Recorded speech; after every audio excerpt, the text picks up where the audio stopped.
are the Philadelphia Museum of Art. What we're going to do is we're going to just walk around the Philadelphia Museum of Art. Let me say this. I have a high school diploma, and I haven't taken art since the 8th grade. I'm recording this in 2020, so admission to this museum is $25. You could buy an annual membership for $75. There's a parking lot here at the Art Museum. The first 4 hours, if you're a visitor, is $15. $15 for parking. It's actually not that bad for Center City. It can get up to $30, $40 at some places.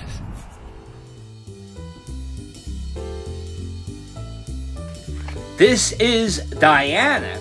From 1893 to 1925, she was the weather vane on top of Madison Square Garden. The statue is 13 feet tall and is covered in gold leaf.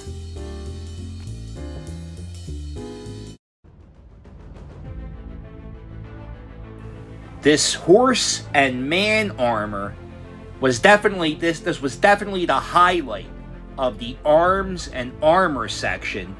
Over 100 pieces of armor and arms.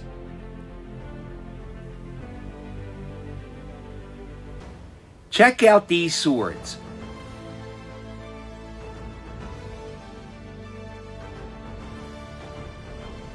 How impressive are the handles of these swords? And this is a suit of armor worn by a knight in the Crusades.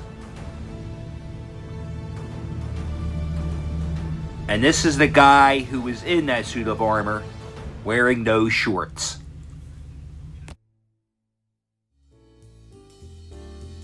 This is Sunflowers, painted by Vincent van Gogh. He painted it in 1888 while he was living in southern France. He wanted to paint sunflowers to decorate his studio that he and his friend would be painting in for a few months.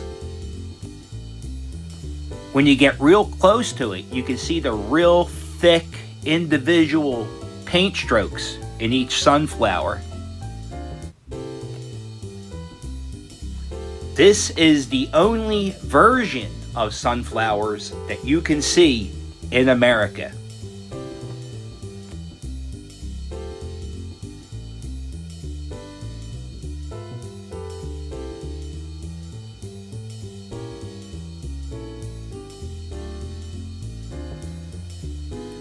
These were portraits painted by Van Gogh.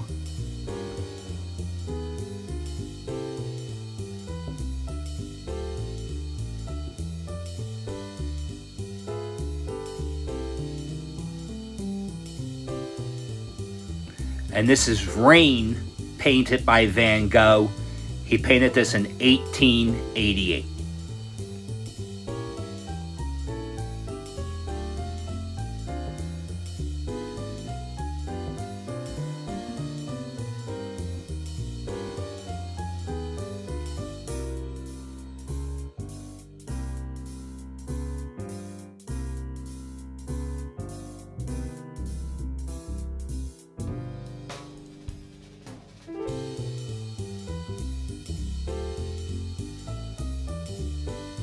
This is Cézanne's large bathers. He worked on this for 7 years. He died before it was completed. It was first exhibited in 1906. You can see right there the swimmer isn't really painted in. This painting is said to cause the great art explosion of the 20th century.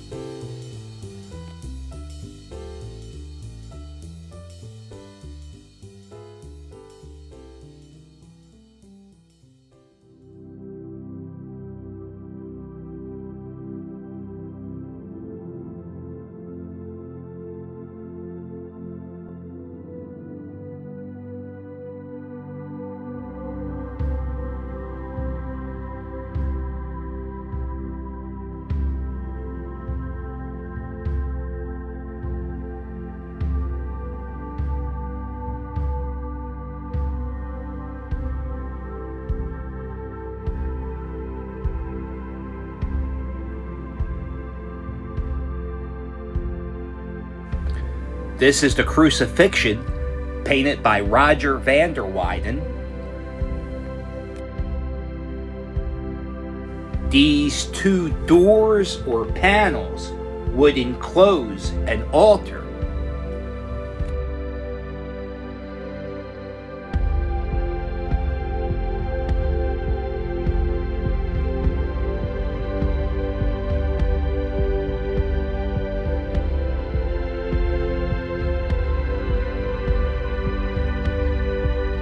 And this is what it would look like if you lived in 12th century Spain.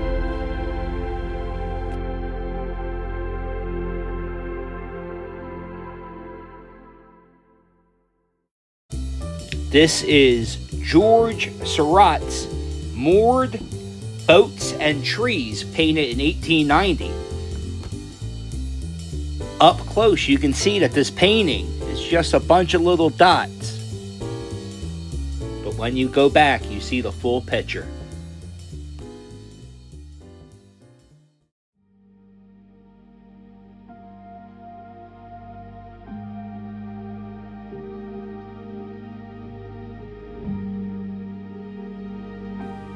This is Pillar Temple Hall. The granite columns here were constructed in 1560.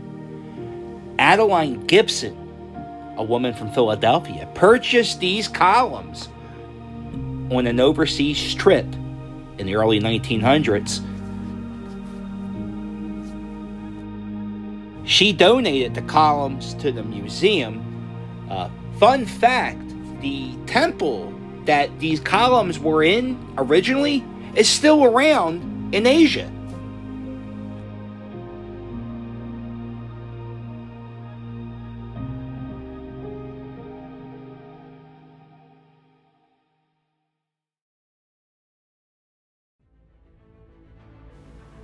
This painting tells the story of Prometheus. He was punished for stealing fire from the gods and giving fire to the man. And his punishment was he would be handcuffed and shackled, not handcuffed, but see the chain there? He'd be chained to this rock, and this eagle would eat his liver. And then his liver would grow back, and this eagle would eat it again. That's awful. This painting is called Prometheus Bond. It was painted by Paul Rubens and Franz Snyder. Franz did the eagle, Paul did the guy, and everything else.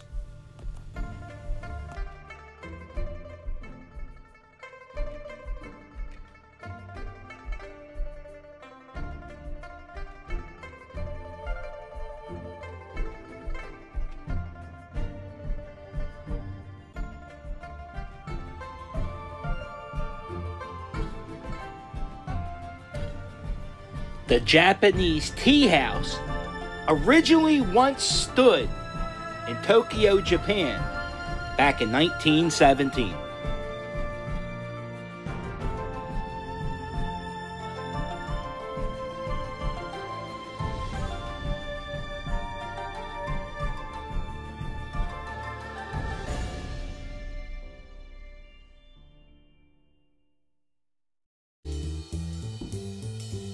Check out this tobacco paper ad from France from the late 1800s.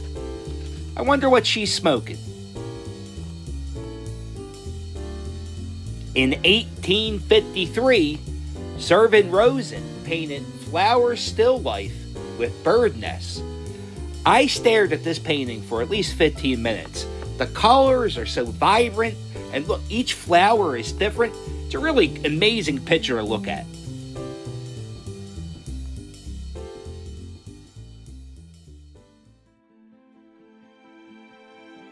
This painting tells the story of this young man from Ireland saying goodbye to his family because he's getting ready to go to America. But he doesn't want to go to America. He has to go because the family cannot support him.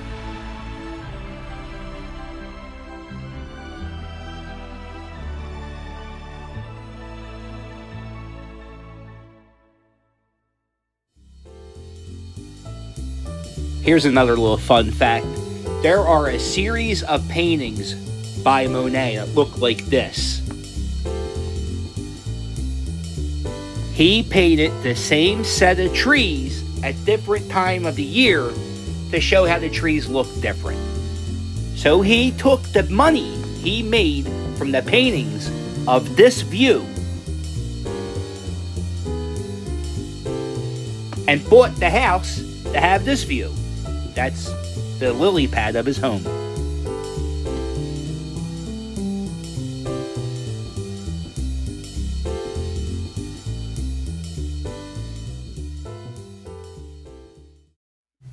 This is Pablo Picasso. When he started off as an artist, he would paint things like this. Pretty normal. But then, he started painting like this. Picasso is one of the artists who created Cubism. Instead of painting a figure or an object from a fixed position, they would represent it from multiple viewpoints. Like this is a woman drinking a glass. See the face right there? And if you look closely, you can see the glass.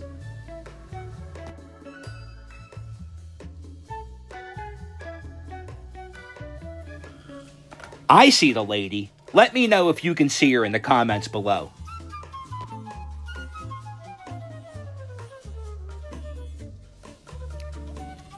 This is another Picasso. This is called The Three Musicians. It is said that Picasso made this painting of himself and two of his friends.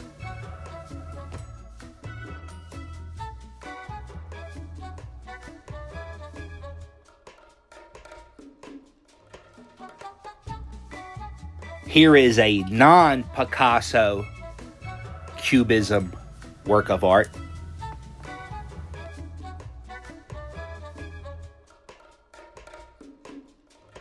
I was really surprised to see the Salvador Dali.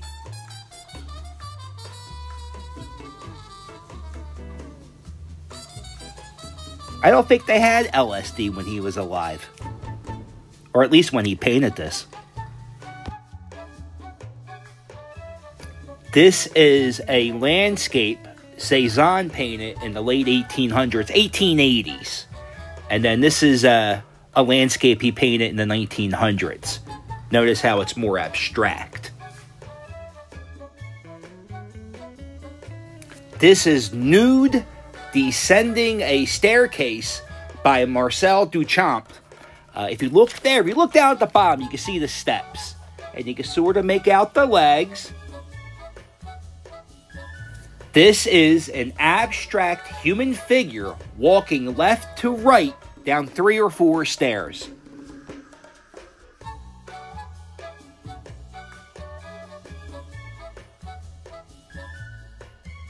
It took me a while, but I see it.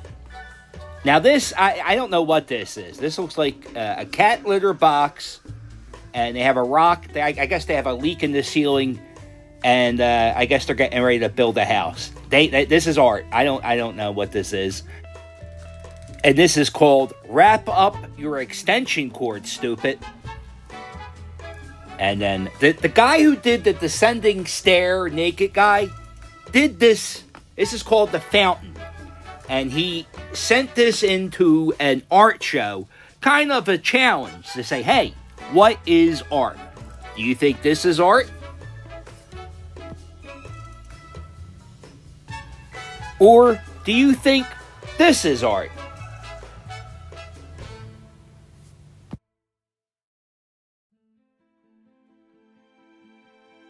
This portrait of Ben Franklin was painted around 1776. And there's a bust of Ben Franklin's head. And if you ever wanted to know what the back of his head looked like, well, now you know.